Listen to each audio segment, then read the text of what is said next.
Hey my loves, I'm TFawniaClaire and I'm here for your daily message via the tarot. I'm just going to pull a few cards to see what the energy is for today, whatever day it is that you're watching this. I'm not going to put a date on it, but we're going to see what the energy is, what challenges we may be experiencing this day, and how to overcome those challenges. So the Five of Cups came up first, right, as our overall energy. So you may be experiencing at this time, like maybe feeling a little down or disappointed about something that happened, something that may not have worked out. It's best to do some grounding work when you're in like deep emotions like that, or feeling deep into your emotions like that. It's best to really do some grounding work. With the Three Cups that spilled over and it spilled into the water, it's showing or telling me that it's something that you were holding like emotional ties to, or had some type of emotional value to you, something you had an emotional connection with. Or maybe some things that you see about yourself that you may be displeased with, some things that you recognize or are aware of now about yourself that may be a little disappointing. But the main thing to focus on is in this card is that as long as you keep yourself grounded, you know, we're always going to have in a down period, right? Like a period in our life where we may not be feeling at our best or may not be feeling the happiest. So definitely check out some YouTube videos on meditations, to grounding meditations, or you could Google some grounding rituals. But with the two cards behind her, is showing that yes, you may have had some disappointments. Yes, some things may have not worked out for you. Yeah, it may be some things that you see about yourself that you want to change.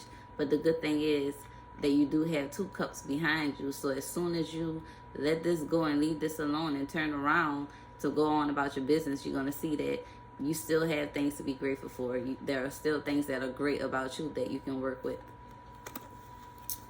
So let's see. So the challenge with this, we got the Queen of Wands. And the Queen of Wands to me is all about self-confidence. Having a strong will, believing in yourself, knowing that you have the power to do whatever it is that you want to. All about what you focus and your will on. And this card is also represented by the sign Leo. Fire energy, so it could be Sagittarius also. I believe we are we in Sagittarius or Capricorn now? I'm not sure. But definitely with the Five of Cups is the overall energy, and the Ace and the Queen of Wands being our challenge is dealing with self-confidence, self-worth, self-value, just really having a balanced self-esteem, not being overly egotistical, you know, still being humble but confident in a graceful and powerful way. And for our advice, we got the Ace of Swords in reverse.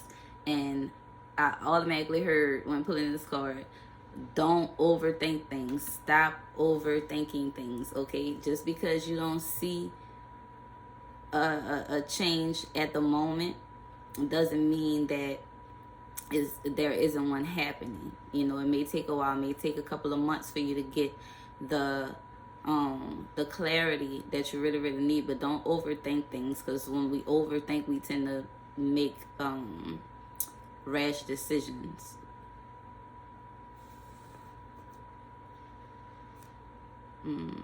And communication too, like the way you speak to yourself, the way you carry yourself, the way you perceive yourself, all of that. This whole reading, it just screams self-love, self-confidence, like just doing that work on yourself, doing shadow work on yourself to work with what you consider a flaw or something that you may not may not like about yourself, you know, figure out why. Why do you feel that way?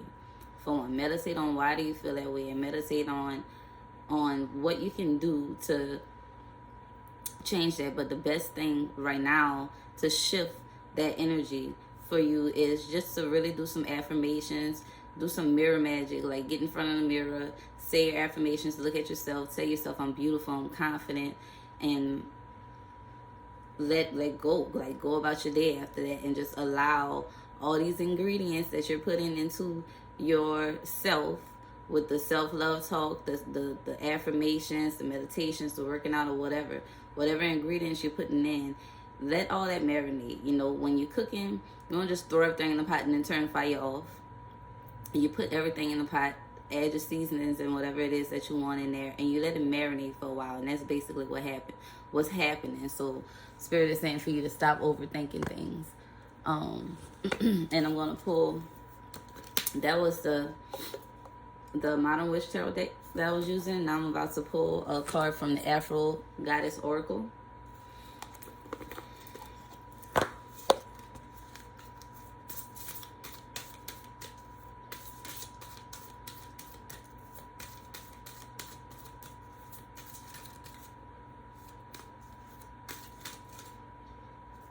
I'm shuffling with the doggone book in my hand.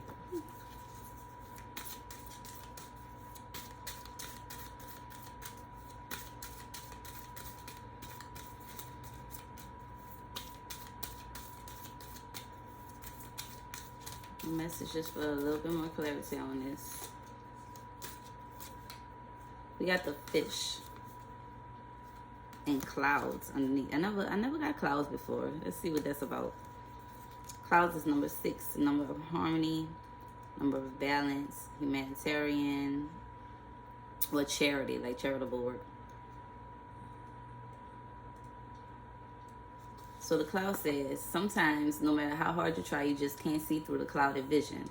Even if it seems all you do is focus on that very thing, it may seem like you just can't see the sun. The cloud card is a card of confusion and misunderstandings. When doubts and secrets creep into the line of vision, often sadness and insecurities give us tunnel vision for clouded judgment. And it is here we feel both stuck and spiraling at the same time. However, you mustn't panic. You have to pay attention and focus. The sight of the truth is there. Just be patient and allow the winds of the universe to roll those clouds away. For it is destined that soon the sight of the truth will shine brighter than the sun. If this is in love, the only thing clear here is that there are indeed problems. You are not sure what to do, but know at all times you must do what's best for you. Stay true to the vision you embodied for yourself, for that one always was clear. If it's in career, the cloud card can illuminate instability within your direction. Even if you're not sure, focus and weigh the options of your truth. The rest will be revealed, but you must first focus enough to see it. And then we have number 34, fish, which equals 7. At times, when a school of fish swim in unison, they can safely move about the ocean with ease. Each individual fish flows with the currents of both the ocean and their peers, as they do their best to do their part to support the group as a whole. The fish card represents that same harmonic flow, but with your money as the fish and you as the ocean. Being a card of wide scope finances can represent a larger picture and not necessarily your day-to-day choices, but the long-term overall aspects of it all. And with them talking about money in here, like I said, when you're like investing certain things within yourself, the analogy I gave with putting seasoning into the pot, that's like putting the coins into the pot and eventually going to have a big saving. From far away, a school of fish also may appear as one larger fish or animal, so keep in mind how each dollar piece of your abundance works for you and supports your outer projection in this existence. The fish is a positive card representing abundance, wealth, business, and entrepreneurship. As your efforts flow out, the abundance flows in, all in harmony, all in sync. The fish can also represent spiritual connection and individualism in business affairs. If it's in love, the fish represents a free-flowing relationship and sharing a deep connection. If it's in career, you may be enjoying freedom in your work and abundance in your account. Just keep swimming. And for health, it says the need to drink more water and kidney issues. So, I was trying to keep this under 10 minutes, but I'm gonna try to cut a part out or something so it can go down. But basically what this is saying is that the more you invest positive words, positive affirmations, just positive actions into yourself, the more you can have the will to turn around and leave behind the things that disappointed you, so that you can focus on the things that are working out for you and growing those particular things. Okay, so I hope this helped you guys. I love you, and I'll talk to you soon. If you want a personal reading with me, you can always go to my website, www.TFawniaClaireTarot.com, and book a reading there. Also, you can check out my candles. I make scented candles, ancestor candles, affirmation candles, and some other things too. And don't forget to like, share, comment on this video if it resonates with you. I love you guys, and I'll talk to you soon. Bye.